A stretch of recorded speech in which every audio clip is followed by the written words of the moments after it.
Hello everybody, welcome back to History with Spriggs. My name is Spriggs, and today we'll be talking about Lord Dunmore's War.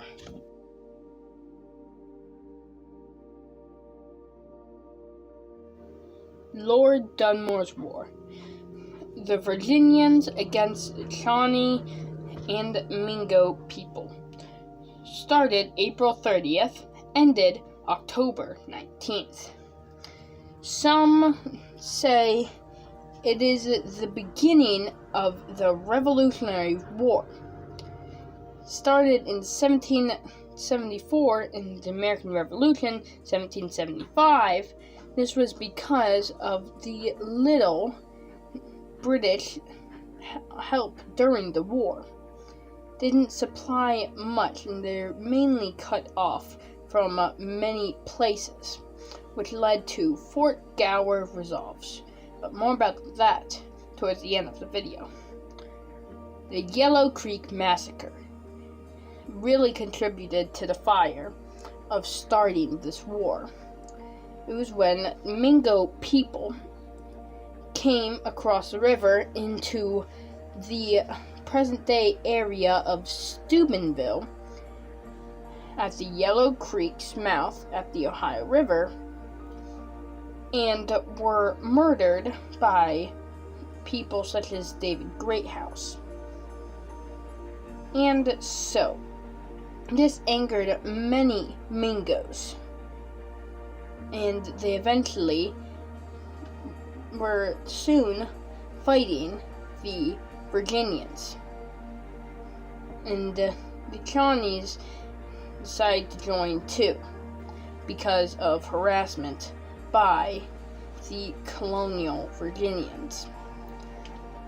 Now, during this point, McDonald's expedition was sent up the Muskingum River to destroy the town of Wappatomica, which was located near Dresden.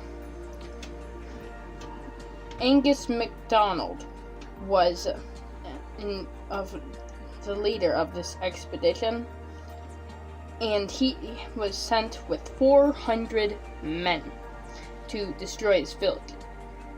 They sacked other villages, but this was the main purpose. Then, that was called the Battle of Wappatomica. But then, on October 10th, Lewis's men began crossing the Ohio River to meet up with Lord Dunmore, but was caught off guard by Chief Cornstalk's men.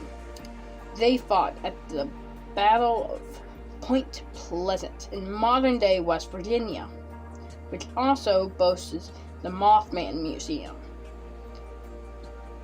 Lewis's men's casualties were 75 dead and 140 wounded.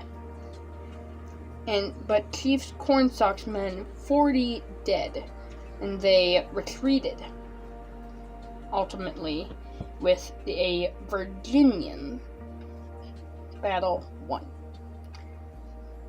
Now, next, on October 19th, the Treaty Camp Charlotte was signed, ultimately ending the war.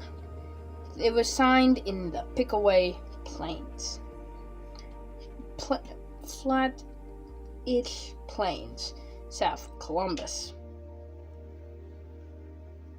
Now, the Mingos decided not to accept the terms of the Treaty of Camp Charlotte, and so Crawford was sent to destroy the basically one of the main Mingo cities in Ohio, Salt Lake Town, at modern-day Columbus, to agree with the terms of the treaty. Eventually, the Battle of Salt Lake Town, which meant that the Virginians won this battle too. Ultimately, the war was ended, but that wasn't it. Now, let's talk about a couple of forts that they built during this war. Fort Scioto, at the mouth of the Scioto River at the Ohio River, modern-day Portsmouth, really didn't serve much of an importance, but Fort Gower and Fort Fincastle were pretty important. In fact, Angus MacDonald's men went back to Wheeling, which is where Fort Castle was, which he returned with 3 native captains and 3 native sculps. Well, as they came back to Fort Gower with Crawford and his men, eventually they decided that they would almost have a revolution. This was in early November, and they signed a Declaration of Independence, sort of, basically making the Ohio country the first America. Now, we're not going to get too far into this, because this could be a whole nother video, so maybe in the future we'll talk about this. Now, time to read Fort Gower resolves. Gentlemen, having now concluded the campaign by the assistance of Providence with honor and advantage to the colony and ourselves, it only remains that we should give our country the strongest assurance that we are ready at all times, to the utmost of our power, to maintain and defend her just rights and privileges. We have lived about 3 months in the woods, without any intelligence from Boston or from the delegates at Philadelphia. It is possible from the groundless reports of designing men that our countrymen may be jealous of the use such a body would make or of arms in their hands at this critical juncture.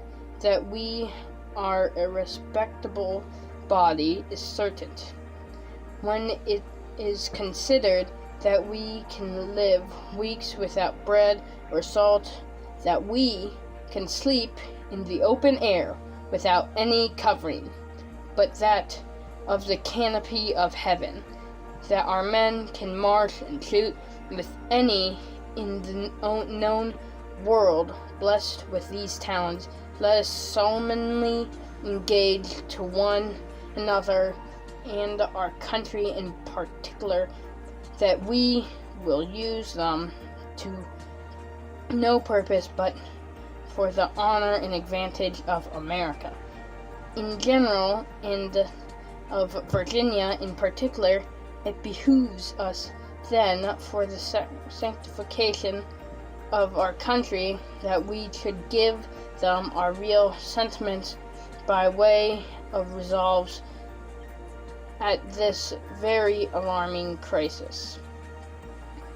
Resolved that will bear the most faithful allegiance to His Majesty King George III, whilst His Majesty delights to reign over a brave and free people, that we will, at the expense of life and everything dear and valuable, exert ourselves in support of the honor of His crown and dignity of the British Empire, but as the love of liberty and attachment to the real interest and just rights over America outweigh every other consideration, we resolve that we will exert every power within us for the defense of American liberty and for the support of her just rights and privileges, not in any precipitate, riotous, or tumultuous manner, but when regularly called forth by the unanimous voice of our countrymen.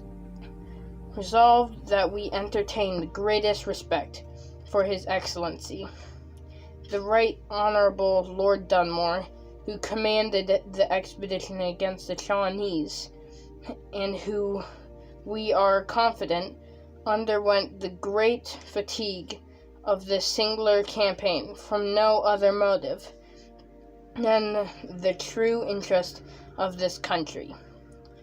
Signed by order in behalf of the whole corps, Benjamin Ashby Clerk. Well, there you have it.